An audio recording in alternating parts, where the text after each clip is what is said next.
Senior तज्जियाकार Mujibur Rahman Shami साहब हमारे साथ मौजूद हैं। शामी साहब, 17 जुलाई को ज़िमनी इंतखाब भी होना है पंजाब में। तहरीक इंसाफ हो या नून लीग अपनी अपनी जीत की उम्मीद का इजहार भी कर रहे हैं, फिर एक दूसरे पर धांधली का इल्ज़ाम भी दोनों जमातों की तरफ से लगाया जा रहा है। शामी साहब, दोनों जमातों के लिए ये इलेक्शन जीतना कितना ज़रूरी है?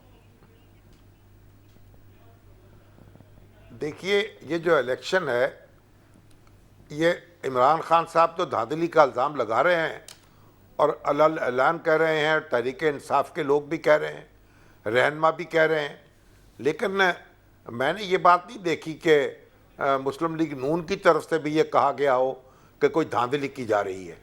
ये एक यकतरफा बात है जो तहरीक इंसाफ इल्ज़ाम लगा रही है।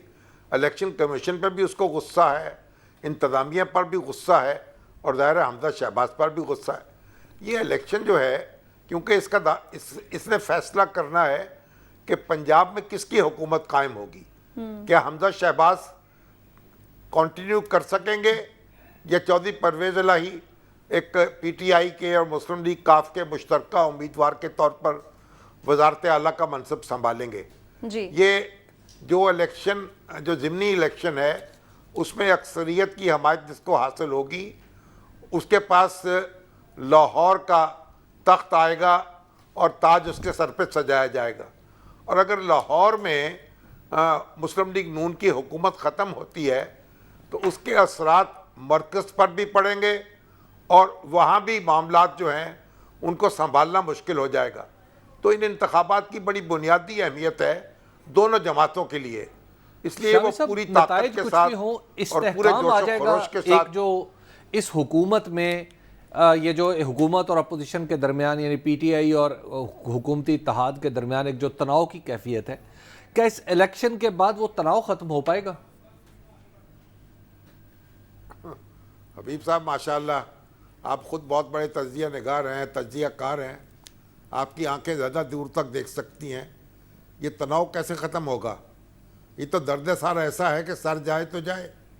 ये तो जो इस वक्त जो महाजराई की कैफियत है और गुज़श्ता कई सालों से चली आ रही है, उसमें तनाव ख़त्म होने के इम्कानात तो नज़र नहीं आते। हाँ, उसमें कुछ कमी हो सकती है या कुछ शिद्दत पैदा हो सकती है, कुछ ना कुछ तब्दीली तो बहरहाल आएगी।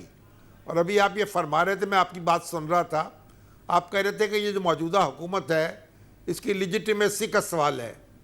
आपकी बात तो दुरुस्त अपनी जगह लगती है, लेकिन मुझे एक बताइए कि ये जो इमरान खान साहब की हुकूमत थी वो एक कोलिशन हुकूमत थी ना, मुख्तलिफ सियासी जमातों ने मिलकर वो हुकूमत बनाई हुई थी। तो कौमी असम्बली में जब वो कोलिशन टूटी है और एक नई कोलिशन बनी है तो इलिजिटिमेट कैसे हो गई वो? तो लिजिटिमेसी का सवाल कहाँ से आ गया?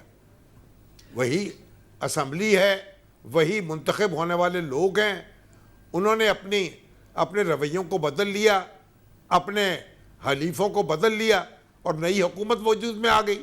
अब उसको जितना भी हम नापसंद करें या पसंद करें, जितनी भी उस पर तनकीद करें, जितनी लिजिटिमेसी पहली कोलिशन की थी उतनी लिजिटिमेसी दूसरी कोलिशन की भी है जी। जिसके पास असम्बली की अक्सरियत होगी उसका हुकूमत का हक हासिल होगा।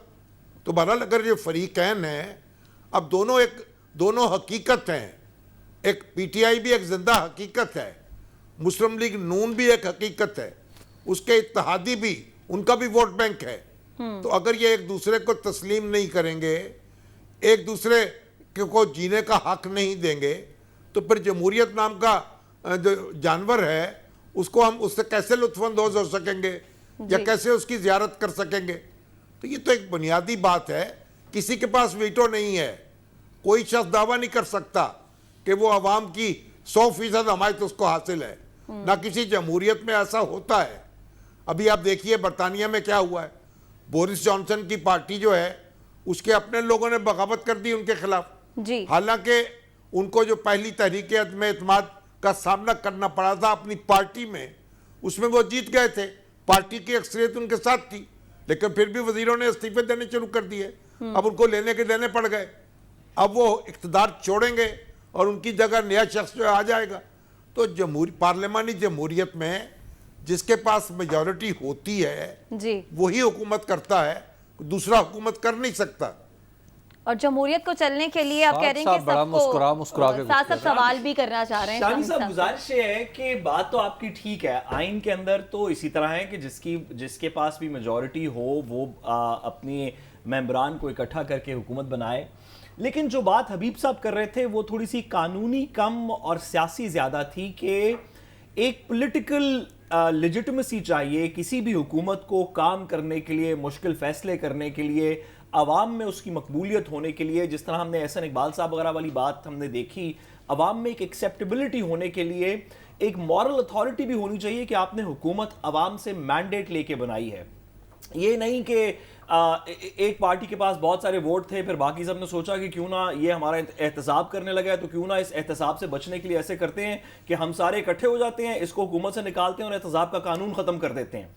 तो अददी अक्सरियत तो मिल जाएगी, आईनी तौर पे बात भी ठीक होगी, लेकिन जमहूरियत में, खासतौर पे आज की जमहूरियत में जो सोशल मीडिया पे इतनी डिस्कस होती है, इसमें इसकी लेजिटिमेसी आपका ख्याल है कि फिर भी उसी तरह की है जिस तरह की कि कोई इलेक्शन जीत के जब हुकूमत आती है उसकी होती है? साथ साहब जो चाहे आपका हुस्न करिश्मा साज करे। अब अजीब बात यह है कि आप सियासी सवालात उठा रहे हैं और हबीब अकरम साहब कानूनी बहसें कर रहे हैं। सर, मैं उनके सवाल भाई, को बात थोड़ा सा बड़ी आगे सीधी बढ़ा सी रहा हूं है। ताकि आपसे कुछ रहनुमाई हासिल हो सके। अच्छा, पता नहीं, चलिए यह रहनुमाई तो हमें आपसे हासिल करनी है। भाई, जब कौमी असम्बली में किसी एक जमात की अक्सरियत नहीं होगी और मुख्तलिफ जमातें मिलकर कोलिशन बनाएंगी, मखलूत हुकूमत बनाएंगी, तो अगर एक हुकूमत बन जाए तो भी वो लिजिटिमेट होगी, दूसरी हुकूमत बन जाए तो भी लिजिटिमेट होगी। तो शामी और साहब, जो अगर आप ये एहतसाब की बात अगर करते इस हैं, बात पे चला कौन सा जाए एहतसाब? और हर 2 हफ्ते बाद जीडीए या एमक्यूएम हर 2 हफ्ते बाद, हर महीने बाद अपनी साइड चेंज कर लें और नया वजीर आजम आ जाए, तो 5 साल ये म्यूजिकल चेयर आपके ख्याल में इसमें कोई मसला नहीं है? देखिए, ये जो आप तो मफरूज़ों पे गुफ्तगू कर रहे हैं ना, लेकिन जो मखलूत हुकूमतें हैं वो इसी तरह बनती और टूटती हैं। अब देखिए पाकिस्तान में क्या होता रहा है। पाकिस्तान में कभी मोहम्मद अली बोगरा की हुकूमत कायम हुई, फिर सोहरवर्दी साहब आ गए, शामी फिर साहब, चौधरीगर पाकिस्तान साहब आए, जमहूरियत की फिर कोई बड़ी फिरोज जबरदस्त खानून आए। मिसाल नहीं है। पुलिस मतलब माजी हमारा इसी तरह का है जिस तरह आप बयान नहीं, कर रहे हैं, मिसाल तो लेकिन नहीं है। पाकिस्तान का, हम इस वक्त- पाकिस्तान की जमहूरियत हम की इस दुनिया वक्त में कोई जबरदस्त- मिसाल नहीं दी जाती कि देखें कितनी जबरदस्त चल रही है। हम कोई जबरदस्त मसाले नहीं ढूंढ रहे इस वक्त हम वाकयात बयान कर रहे हैं, जी। हकीकत को देख रहे हैं। अगर किसी असेंबली में मुतअद्दद सियासी जमातें मौजूद हैं तो वो एक कोलिशन तोड़ सकती हैं, दूसरी कोलिशन बना सकती हैं। इसमें ना कोई अखलाकी आर है, ना कोई आईनी आर है। आप उससे इख्तलाफ कर लें, उन पर तनकीद कर लें, ये तो आपका हक है। लेकिन अभी जो आप एहतसाब की बात कर रहे थे, कौन सा एहतसाब? ये इंडिया में कोई नैब कायम है? इंडिया में एहतसाब कैसे हो रहा है?